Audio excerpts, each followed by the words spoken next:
திருச்சிற்றம்பலம். ஹர நம பார்வதி பதையே ஹர ஹர மகாதேவா.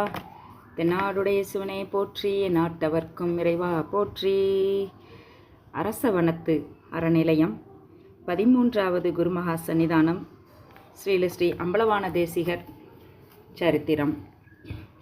ஸ்ரீ அம்பலவான தேசிக மூர்த்திகள் தம்முடைய ஞான குரவராகிய 12வது குருமகா சன்னிதானம் ஸ்ரீ திருச்சிற்றம்பல தேசிகர் சிவ பரிபூரணம் ஆனவுடன் குருபூசையை 10 நாட்களிலும் மிகச் சிறப்பாகச் செய்து ஞான பீடத்தில் எழுந்தருளியிருந்தார்கள்.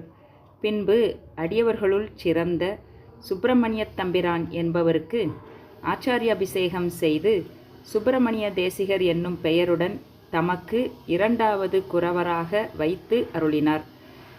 தாம் சிவத்தல யாத்திரை செய்ய திருவுள்ளம் கொண்டு சின்னப்பட்டத்து சுப்பிரமணிய தேசிகரும் அடியார்களும் உடன் வர பாண்டி நாட்டை வந்து அடைந்தார். ஸ்ரீ சுப்பிரமணிய தேசிகரை அங்கே இருந்து கொண்டு சீடர்களுக்கு தீட்சை முதலியன செய்து வருமாறு பணித்து பல தலங்களையும் தரிசித்து கொண்டு திருவாவடுதுறைக்கு எழுந்தருளி வந்து தம்மை அடைந்த பக்குவர்களுக்கு ஞான தேசிகர் அனுக்கிரகம் செய்திருந்தார்.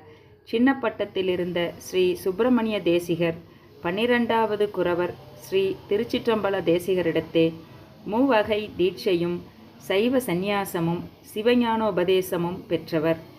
ஸ்ரீ அம்பலவான தேசிகர் திருவாவடுதுறையிலே ஓர் மார்கழி மாதத்து கேட்டை நட்சத்திரத்தில் சிவ பரிபூரணம் அடைந்து அருளினார்கள். திருச்சிற்றம்பலம்.